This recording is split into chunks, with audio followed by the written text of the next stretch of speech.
আসসালামু আলাইকুম দর্শক, এই যে দেখতে পাইতেছেন আমার গাড়িটা মাইরা দিছে হানিফ ফ্লাইওভারের উপরে। আমরা আসতেছিলাম কাশপুর থেকে শনিয়াখড়া হইয়া উঠছিল হানিফ ফ্লাইওভারে। আমার সামনে ছিল একটা বড় ট্রাকটা হবে 18 ফিট থেকে 20 ফিট পর্যন্ত লম্বা। এই বড় গাড়িটা আমার সামনে সামনে চালাই আইছে, আমি ওর পিছনে ছিলাম। আমার পিছনে অনেক প্রাইভেট ছিল। তখন রাত বাজে লোকে রাত্র প্রায় 2টা 2:30 বাজে।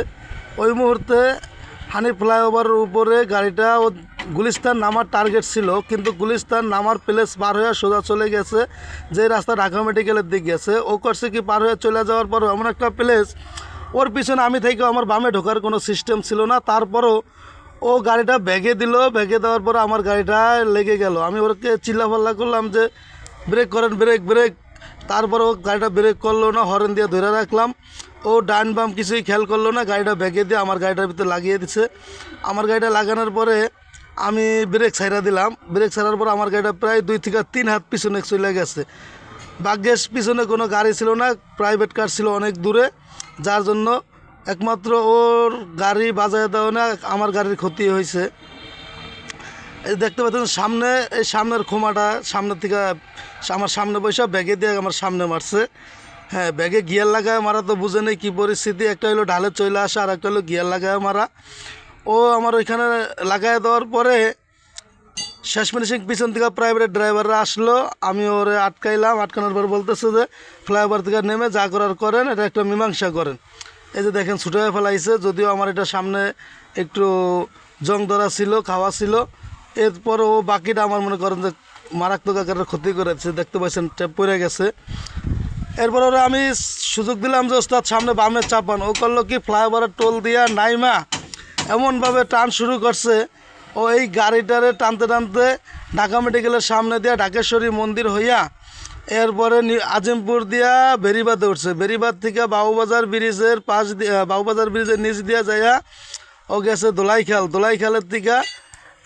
এরপরে দোলাইখালে পার হইয়া ঢুকছে ডাইনে যে আপনার ওই পুলিশ লাইনের ওদিক থেকে ঘুরে আইসা এরপরে আবার ঢুকছে দোলাইখালের থেকে ঢুকছে টিকাটলির দিকে ওখান থেকে এক চান্স এই উঠান কইরা আবার আইসে গুলিস্তান দোলাইখালের থেকে ওরা গুলিস্তান আসার পরে আমি এই যে দেখেন গুলিস্তানে বাস দাঁড়ায় আছে, আমি গুলিস্তানে ওরা আটকাইছি। আটকানোর পরে কিছু অসভ্য লোক আছে, অসাধু লোক আছে, যারা রাতে দালালি ব্যবসা করে, এই পরিবহনের থেকে দালালি করে, যে পরিবহনের রাত্রে যারা চান্দা উঠায়, এরকম কিছু লোক আছে আপনার গুলিস্তান মোচরে। ওরা করলো কি, এটা কোনো সুস্থ সমাধান না দিয়া ওই গাড়িটারে গুলিস্তান আপনার ওই ফুলবাড়ির ভিতর দিয়ে ঢুকাই দিল গাড়িটা। আর আমি এই সাইডে সামনে চাপায় রাখছি যে কোনো উচ্ছৃঙ্খল না হয়, রাস্তা বন্ধ যে না হয়। ওরা আমি খুব কষ্ট করে দৌড়ে চাপাইছি শুধু একমাত্র একটা কথা বলার জন্যই, ও যে ফ্লাইওভারের বামে নামার টার্গেট করে যে সোজা চলে গেছে, ও কেন ওইখান থেকে ভেঙে দিল এটা বুঝার জন্য। ওর কি ভুল হয়েছে না রাইট হয়েছে এটা জানার জন্য। ও গাড়িটারে না চাপাইয়া ও টানতে টানতে চলে আসলো। এরপর আমিও চলে আইলাম।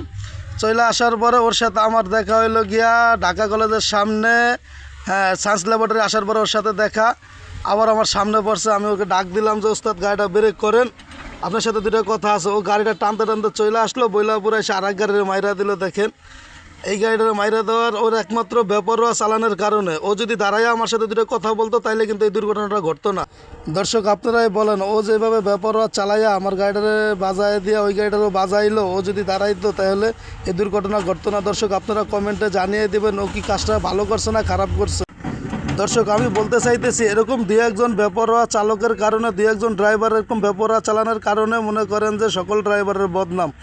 আশা করি আমার যত ড্রাইভার ভাই আছেন এরকম বেপরোয়া চালাইবেন না। কোনো কোথাও দুর্ঘটনা ঘটলে আপনারা উভয় দুজনে সংশোধন করবেন। সংশোধন না করলে এরকম দেখা গেছে দুর্ঘটনা পড়তে হবে। আমি আশা করি এরকম কেউ চালাবেন না আর দুর্ঘটনা পড়বেন না।